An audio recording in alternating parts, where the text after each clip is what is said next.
तर सगळ्यांना सुप्रभात. आज आपण केशवसुतांच्या प्रेमविषयक कवितांचा जो गुच्छ आहे, जे सबक आहे, त्याचा विचार करणार आहोत.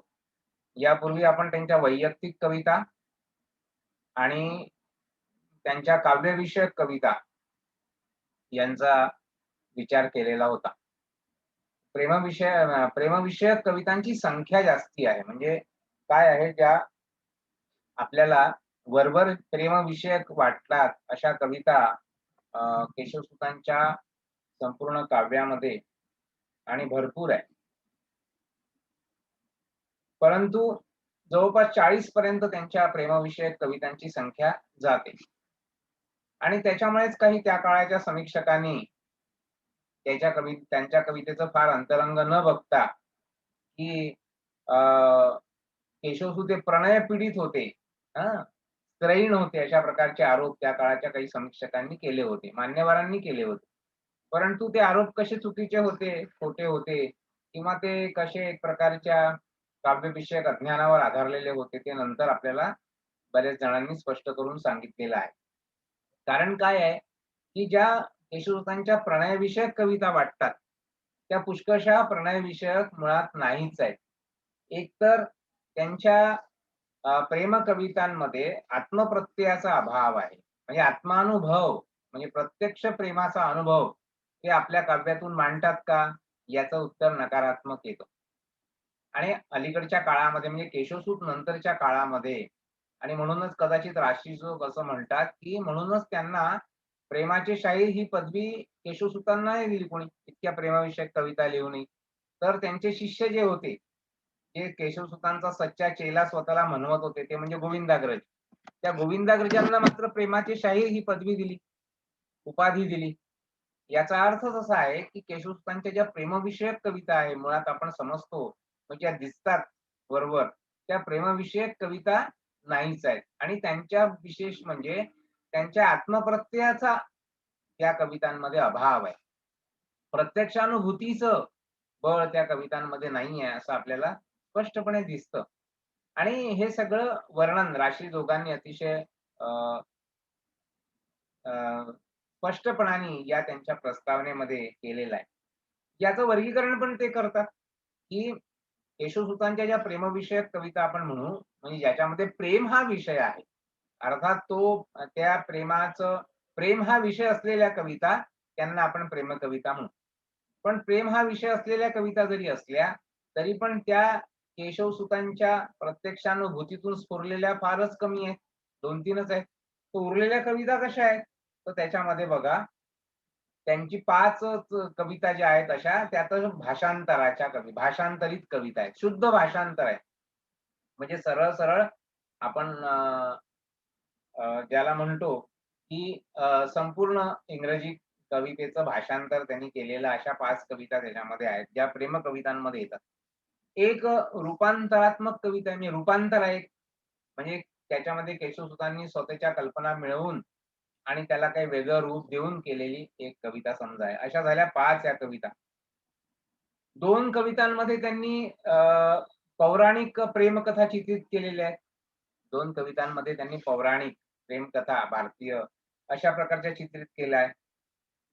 काही कवितांचं स्वरूप असं आहे, की इंग्रजीतलं जे सॉनेट नावाचं वृत्त आहे, ते मराठीमध्ये आणण्यासाठी त्यांनी ज्या कविता लिहिल्या आहेत. कारण की काय आहे, की मुळात शेक्सपियरची जी सॉनेट आहेत इंग्लिशमधली, त्या सॉनेटमधली बरीचशी ही प्रेमविषयक आहे. हे महत्वाचं आहे. शेक्सपियरच्या सुनीतांचा जो प्रभाव आहे केशवसुतांवर, त्याच्यामध्ये आपल्याला दिसतं, की ज्या सुनीतांचा प्रभाव आहे आणि शेक्सपियरची बहुतांशी सॉनेट्स ही प्रेमविषयक आहे. हां, प्रेमविषयक चित्रित करणारी आहे. आणि ते मराठीतून आणायचा प्रयत्न केशवसुतांनी केलेला आपल्याला दिसतो.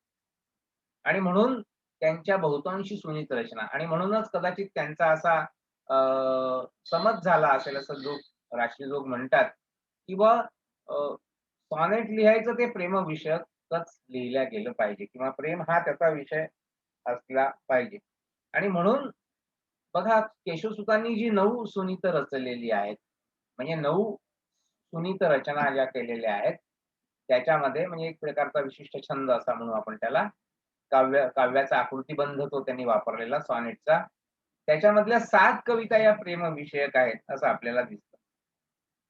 त्यांच्या काही कविता ज्या आहेत, त्याच्यामध्ये 5-7 कविता अशा दिसतात आपल्याला, की त्या कवितांमध्ये प्रेमानुभवापेक्षा प्रेमाचं तत्वज्ञान त्याच्यामध्ये सांगितलेलं आहे.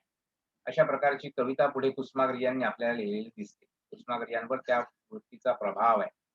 म्हणजे प्रेम प्रत्यक्षात प्रेमाची अनुभूती सांगण्यापेक्षा प्रेमाचं तत्वज्ञान म्हणजे पृथ्वीचे प्रेमगीत असो किंवा कुसुमाग्रजांची स्वप्नाची समाप्ती असो किंवा काही कविता ज्या इतरही कविता ज्या आहेत त्याच्यामध्ये अ, प्रेम म्हणजे काय किंवा श्रेष्ठ प्रेम म्हणजे काय किंवा उदात्त प्रेम म्हणजे काय किंवा आदर्श प्रेम म्हणजे काय याविषयीचे कवीचे विचार आलेले आहेत. त्यांची प्रेमविषयक भावनानुभूती आलेली नाही. तर अशा प्रकारच्या प्रेमाच्या कविता केशवसुतांनी लिहिलेल्या आपल्याला दिसतात. काही 3-4 कविता अशा आहेत बघा, या प्रेमविषयक 40 कवितांचं वर्गीकरण राशीजोगांनी किती व्यवस्थित पद्धतीने केलेलं आहे. आता त्यांच्या 3-4 कविता अशा आहेत, की ज्या प्रेमविषयक वाटतात, पण त्या प्रेम देवतेला उद्देशून नसून काव्य देवतेला उद्देशून आहे. म्हणजे आणि बघा त्यांनी त्या एका कवितेमध्ये म्हटलंच होतं की नाही कवितेची तुलना, कवी आणि कविता यांच्या नात्याची तुलना किंवा अनुबंधाची तुलना करताना त्यांनी प्रियकर आणि प्रेयसीच्या नात्यासंबंधाचीच केली होती. हं. प्रियकर आणि प्रेयसीचं नातं जसं असतं हां, अ, युवा जसा युवतीस मोहे, असं त्यांनी उदाहरण दिलेलं आहे. प्रियकर आणि प्रेयसीचं नातं जसं असतं, तसं कवी आणि त्याच्या कवितेचं नातं असतं. ती आस्था, ते प्रेम त्याला आपल्या कवितेविषयी वाटलं पाहिजे. जसं एखाद्या प्रियकराला आपल्या प्रेयसीविषयी वाटतं. अशा प्रकारचं उदाहरण दिलंय. त्याच्यामुळे त्यांच्या काही कविता ज्या आहेत, ज्या आपल्याला प्रेमविषयक भासतात, त्या मूलतः काव्यविषयक आहे. काव्य देवतेला उद्देशून आहे, असं आपल्याला दिसतं. आता त्याच्यामध्ये अ, अशा प्रेमचित्रांच्या कवितांमध्ये अनुभूतीपेक्षा कल्पनेचा भाग महत्वाचा आहे. त्याच्यामध्ये काल्पनिकता आणि केशवसुतांच्या एकूणच प्रेमकाव्याचं हे महत्वाचं वैशिष्ट्य आहे, की त्याच्यामध्ये कल्प कल्पनेला जास्ती महत्व आहे. काल्पनिक आणि अशा प्रकारचं जे मानसविश्व कवीचं आहे, ते त्याच्यातून व्यक्त होतं. एक चमत्कृतीची हौस त्याच्यामध्ये आहे. त्यांच्या काही वैयक्तिक प्रेमाच्या ज्या कविता आहेत, त्याच्यामध्ये काही सांगता येऊ शकतात. त्याच्यामध्ये प्रियेचे ध्यान नावाची कविता जशी आहे. जरी तू ह्या येथे नावाची कविता आहे किंवा अपर कविता दैवत. हां. याही कवितांमध्ये पाहिजे तसे जे भावानुभूतीचं बळ आहे किंवा जे अनुभूतीची गाढता आहे, ती आपल्याला परत येत नाही असं दिसतं. काही कवितांमध्ये ते प्रेमाची थट्टा करतायत, प्रेमाची टिंगल करतायत असंही आपल्या लक्षात येतं. त्याच्यामुळे केशवसुतांच्या प्रेम कविता प्रसिद्ध नसण्यामागचं कारण हे आहे असं आपल्याला आता कवीने जे प्रेमाचं तत्वज्ञान म्हणून मांडलेलं आहे, म्हणजे प्रेमविषयक विचार म्हणून तत्वज्ञान म्हणण्यापेक्षा केशवसुतांचा प्रेम या संकल्पनेविषयीचा विचार काय आहे? प्रेम या संकल्पनेविषयी त्यांची धारणा काय आहे?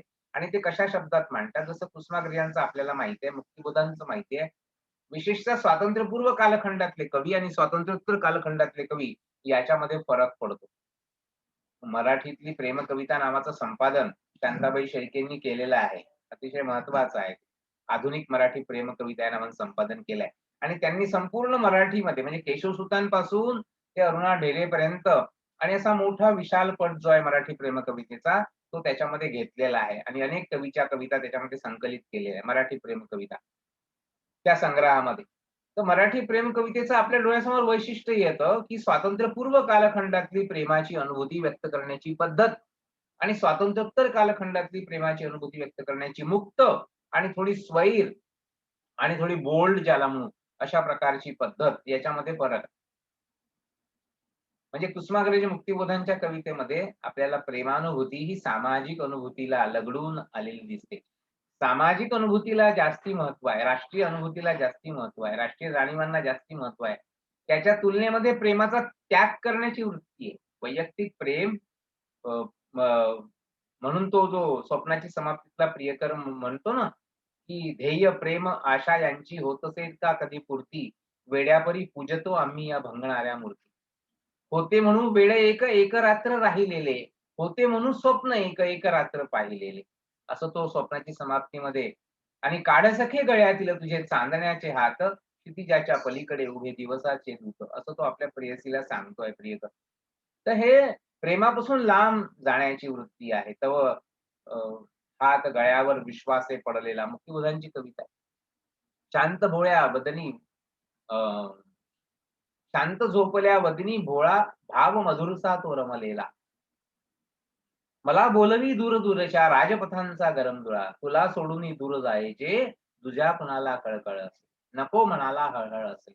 नको मनाला हळहळ असली नावाची कविता आहे शीर्षकाची मुक्तिबोधांची.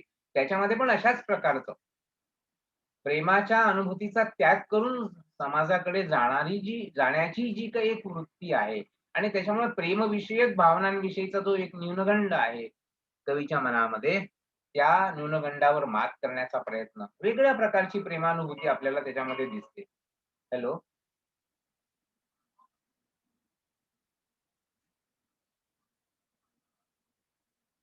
हां, बोला. हां, बोला सर. बरं, बोला ना.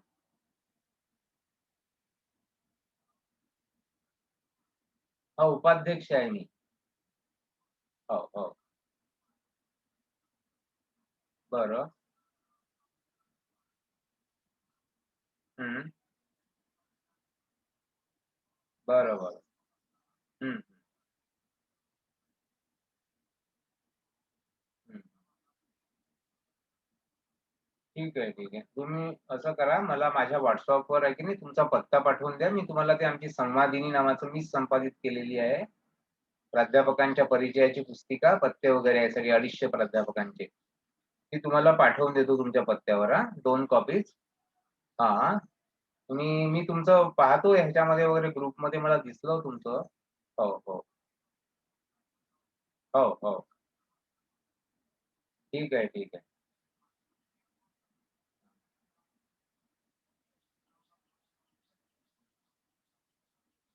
बरं, बरं. बघतो मी ते. हो, हो. ठीक आहे, ठीक आहे. मी आता थोडंसं याच्यामध्ये आहे पिरियडमध्ये. मी नंतर मग तुम्हाला पाठवतो. हां. ठीक आहे. बरं, बरं. ठीक. हो, पाठवा माझ्या ह्याच्यावर. हो. बरोबर. धन्यवाद.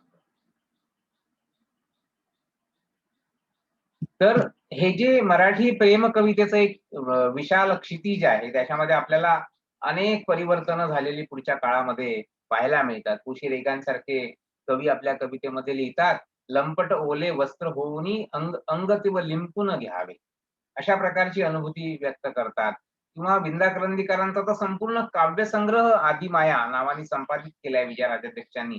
त्याच्यामुळे स्त्रीविषयक कामभावना व्यक्त करणाऱ्या, स्त्रीविषयक आणि ज्याला म्हणू आपण की शृंगार प्रधान, स्त्रीविषयक अशा प्रकारच्या प्रेम भावना आणि बोल्ड पद्धतीने व्यक्त करणाऱ्या कुसुमाग्रजांच्या अनेक सॉरी विंदा करंदीकरांच्या अनेक कविता आहेत. विंदा करंदीकरांचा "आदिमाया" नावाचा काव्यसंग्रह विजया राजाध्यक्षांनी संपादित केला आहे. त्याच्यामध्ये अशा प्रकारच्या सगळ्या कविता आहेत. नकळत शेवट तव दारी अ, सखे तुझिया देहात गवसली, सखये मम तीर्थे सारी.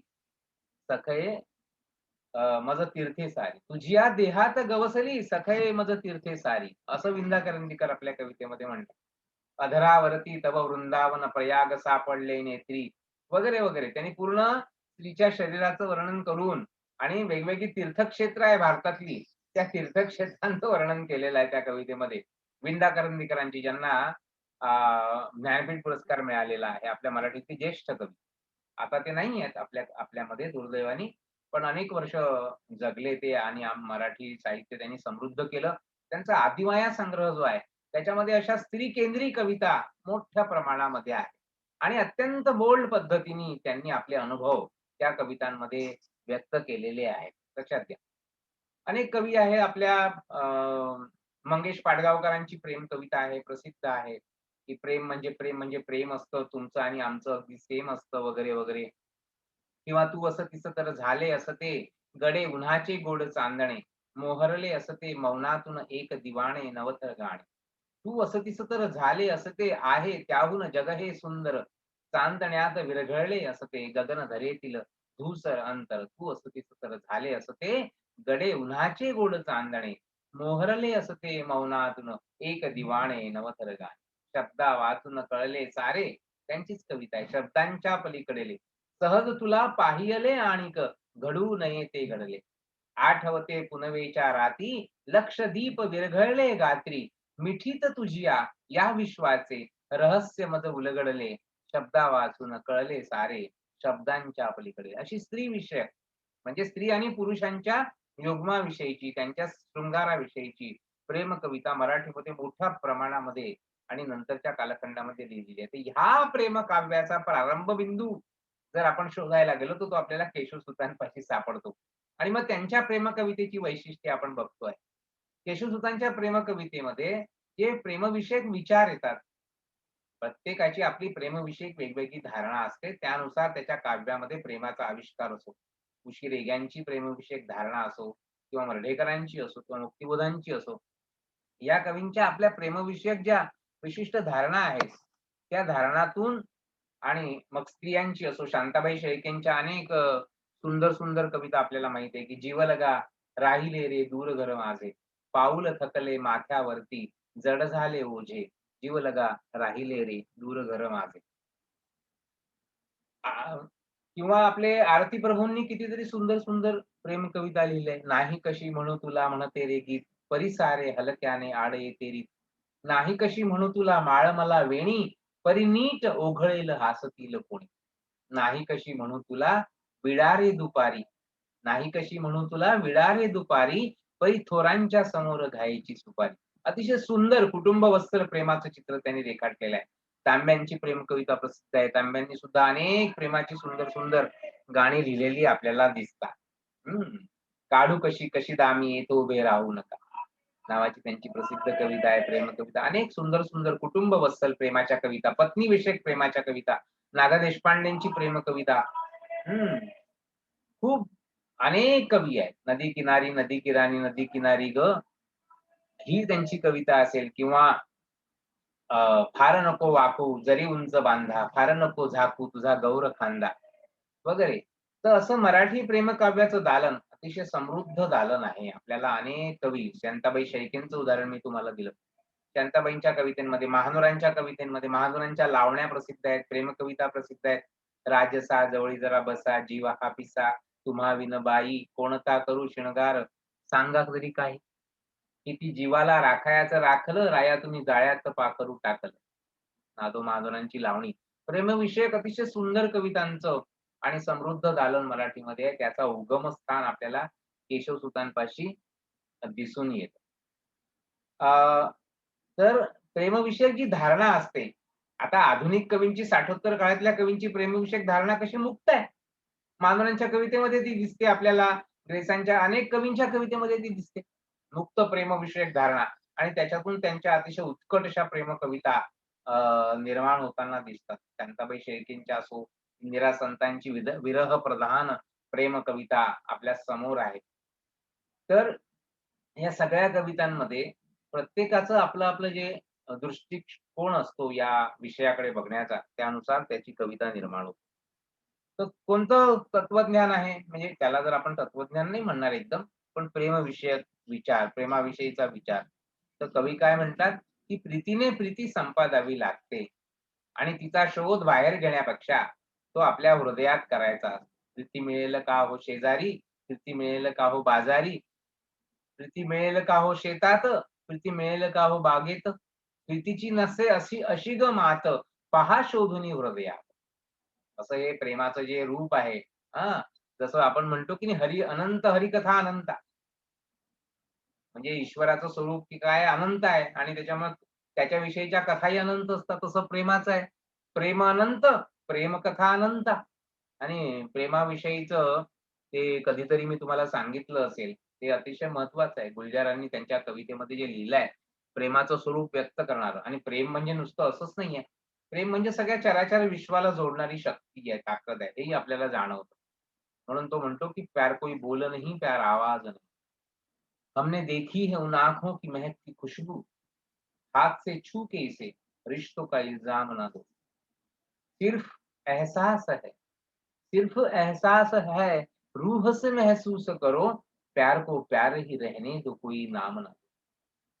हमने देखी है उन आँखों की महकती खुशबू, हाथ से छू के इसे रिश्तों का इल्जाम न, सिर्फ एहसास है, रूह से महसूस करो, रूह म्हणजे आत्मा, रूह से महसूस करो, प्यार को प्यार ही रहने दो, कोई नाम ना दो, प्यार कोई बोल नहीं, प्यार आवाज नहीं, एक खामोशी है, सुनती है कहाँ करती है, जो ना रुकती है, ना झुकती है, ना ठहरी है कहीं, नूर की बूंद है, सदियों से बहा करती, नूर की बूंद है. प्रेम म्हणजे काय?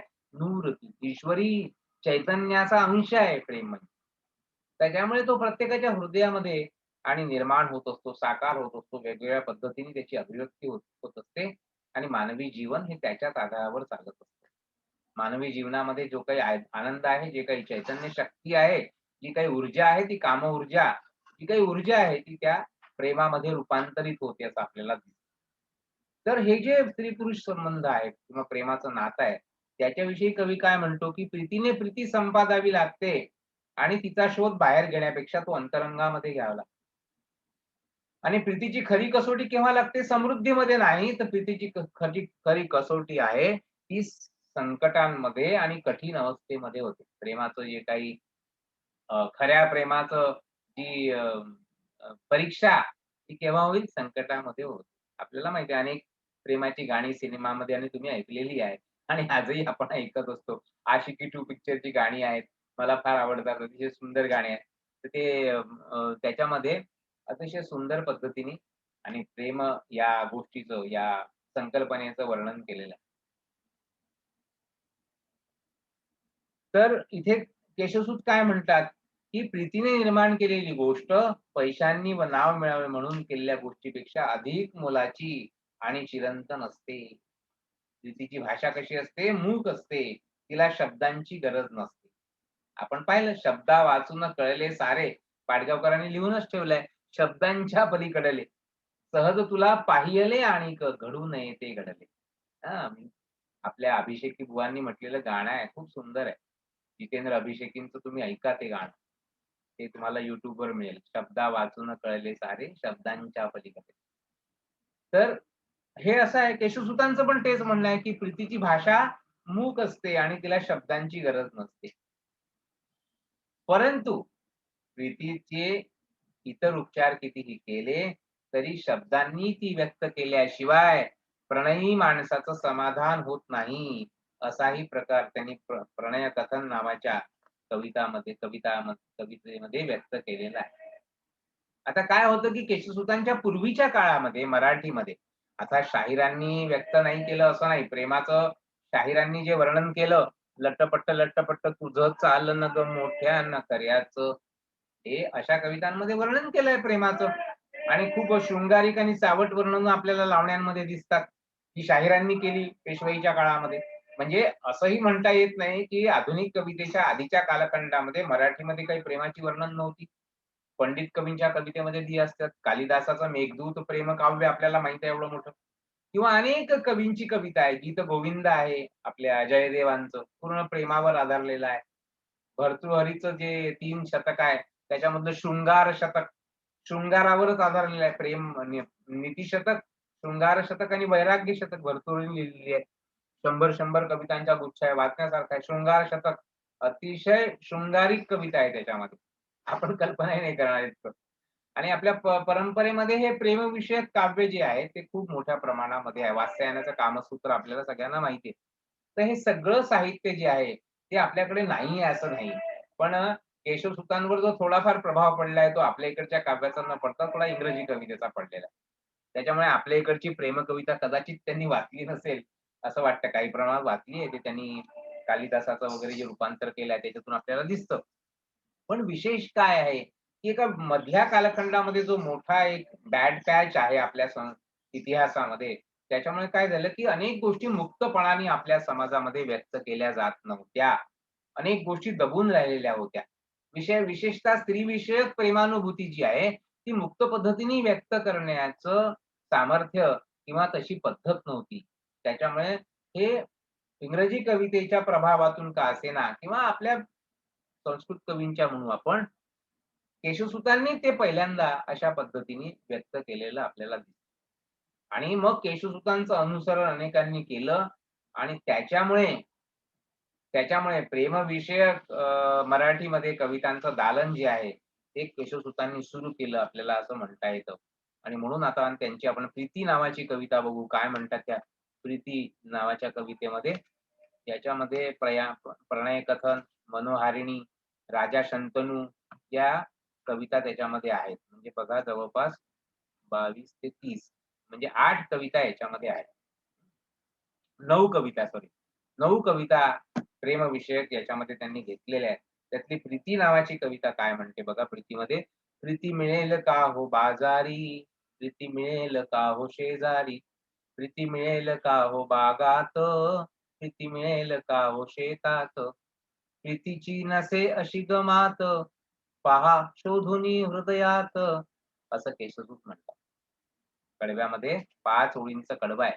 "प्रीती मिळेल का हो बाजारी?" प्रश्नचिन्ह आहे. "प्रीती मिळेल का हो शेजारी? प्रीती मिळेल का हो बागात?" अनेक वचन आहे. बागांमध्ये प्रीती मिळते का? दिसते आपल्याला प्रीती करताना, प्रेम करताना लोक दिसतात. पण ते प्रेम असतं का काय असं माहीत नाही. "प्रीती मिळेल का हो शेतात?" केशवसुतांचं पण निरीक्षण असेल आणि ते म्हणून काय म्हणतात, "प्रीतीची नसे अशी ग मात." म्हणजे प्रीतीचं मात म्हणजे महत्त्व. प्रीतीचं मोठेपण, प्रीतीचं महत्त्व. हं. अ, प्रीतीचं मर्म, प्रेमाचं मर्म कशामध्ये आहे? प्रेम कुठे आहे? तर कवी म्हणतो, "प्रीतीची नसे अशी ग मात, पहा शोधुनी हृदयात." ती आपल्या हृदयामध्ये असते आणि अंतरंगामध्ये तू शोधून पहा. बाहेर प्रेम मिळणार नाही. तुझ्या अंतरंगामध्ये तुला प्रेम प्राप्त होईल.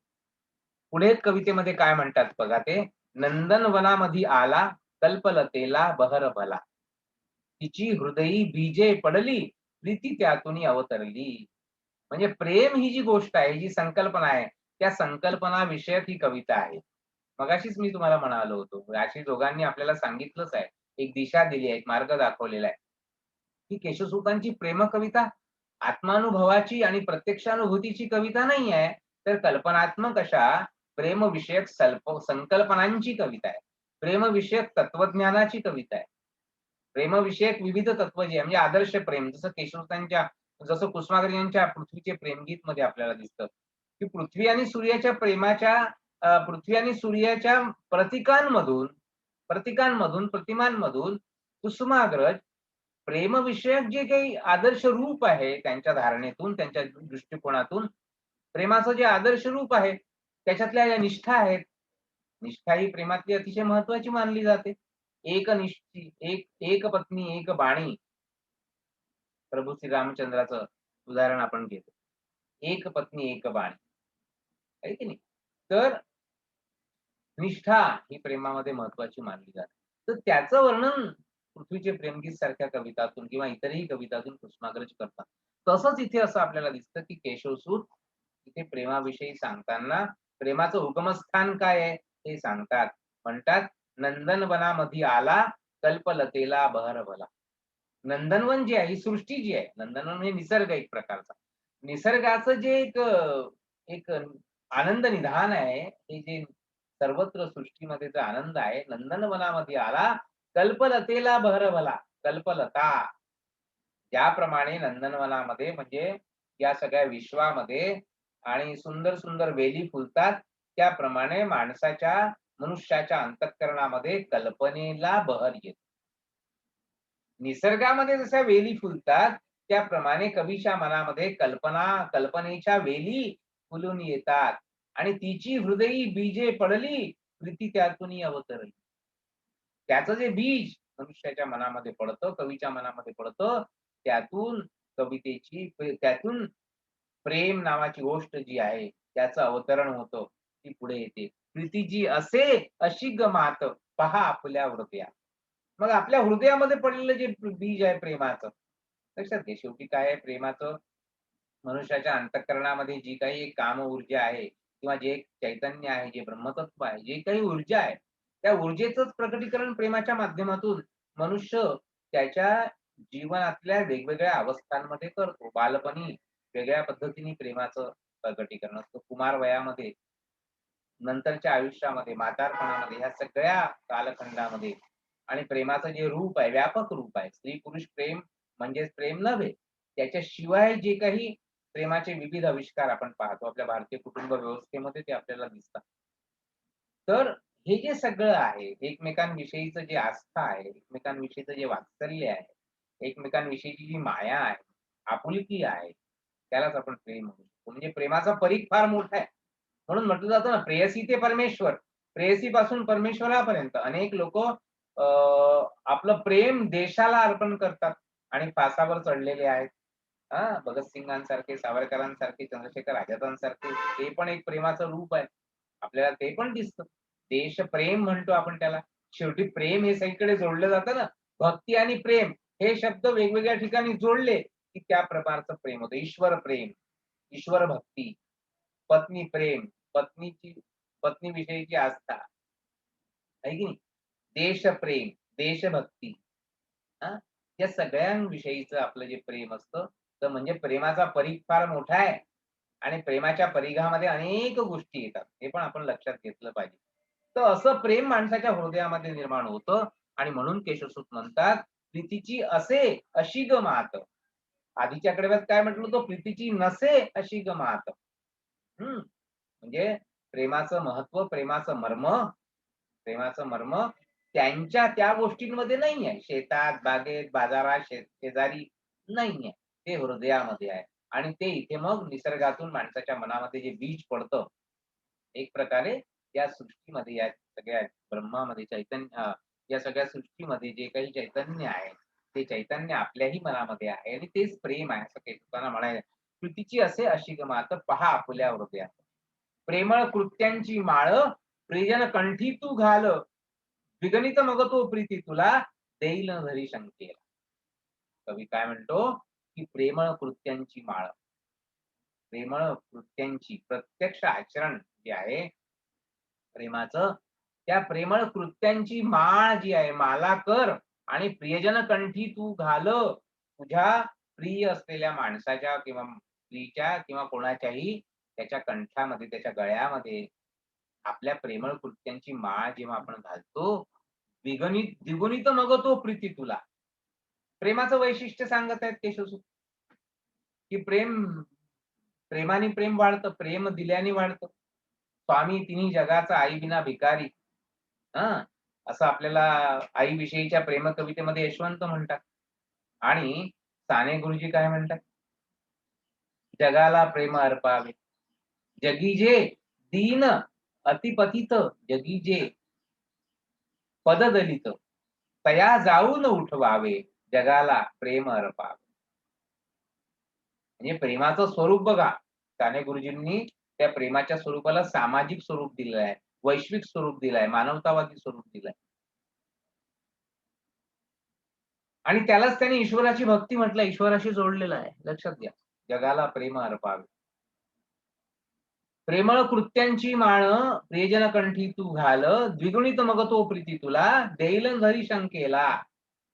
आपण आपल्या प्रियकरांच्या किंवा आपल्या अ, प्रेमीच्या किंवा आपल्या प्रिय व्यक्तीच्या गळ्यामध्ये प्रिय कृत्यांची, प्रेमळ कृत्यांची, त्याच्याविषयीच्या प्रेमाने ओथंबलेल्या आणि गोष्टींची माळ जेव्हा आपण घालतो, तेव्हा तिकडून द्विगुणित मग तो प्रीती तुला. द्विगुणित, दुगणित होतो प्रेम. दुहेरी होतं प्रेम. आणि देईल धरी शंकेला. शंका तू धरू नको. प्रीतीचा असा असे ग सौदा, प्रीतीने प्रीती संपादा. कसा आहे प्रीतीचा सौदा? प्रीतीने प्रीती मिळाली. प्रेमाने प्रेम जिंकायचं आहे. प्रीतीचा असा असे ग सौदा, प्रीतीने प्रीती संपादा. संपादन करा म्हणजे मिळवा, प्राप्त करा. हृदयी आलिंगन पहिले, चुंबन मुखकमली वहिले, आणि अनिक रुचतील ते चार, प्रीतीला होती उपचार. हे काय आहेत सगळे? हे प्रीतीचे उपचार आहेत. प्रेम व्यक्त करण्याचे एक विभ्रम आहे. प्रेम व्यक्त करण्याचे उपचार आहेत. कोणते कोणते आहेत? हृदयी आलिंगन पहिले, मिठी मारणं. चुंबन मुखकमली वहिले, मुखकमलावर तो चुंबन. आणि रुचतील ते चार, प्रीतीला होती उपचार. प्रीती वाढली गडे ग सतत, पहा तू प्रियजन हृदयात. आणि प्रेम, खरं प्रेम कुठे आपल्याला दिसतं? ते आपल्या प्रियजनांच्या हृदयामध्ये वाढलंय की नाही, तिथे आपल्याला दिसतं असं कवी म्हणतात. "प्रीती असेल का गं बाजारी?" प्रश्न विचारतात. "वेडे, प्रीती मिळेल का गं शेजारी?" इथे कवितेचा त्यांनी शेवट केलाय. म्हणजे या प्रीती नावाच्या कवितेमध्ये त्यांनी आपली प्रेमविषयक धारणा, प्रेमविषयक आदर्श रूप जे आहे, प्रेमाचं आदर्श रूप, त्यांच्या दृष्टिकोनातून ते आदर्श रूप त्यांनी या कवितेमध्ये वर्णन केलेलं आहे. मला असं वाटतं, की आजच्या तासिकीचा वेळ संपत आलाय. त्याच्यामुळे आपण इथे थांबू. केशवसुतांची प्रेमविषयक कविता कशा प्रकारची आहे आणि त्यांच्या प्रेमविषयक काव्याचा जो गुच्छ आहे, जे स्तबक आहे आणि त्यांचं प्रेमाविषयक जे काही भावविश्व आहे, प्रणयाविषयक कवितांचं जे काही त्यांचं विश्व आहे, त्याला आपण एक स्पर्श करण्याचा प्रयत्न आजच्या या व्याख्यानातून केलेला आहे. मला वाटतं इथे आपण थांबू. धन्यवाद.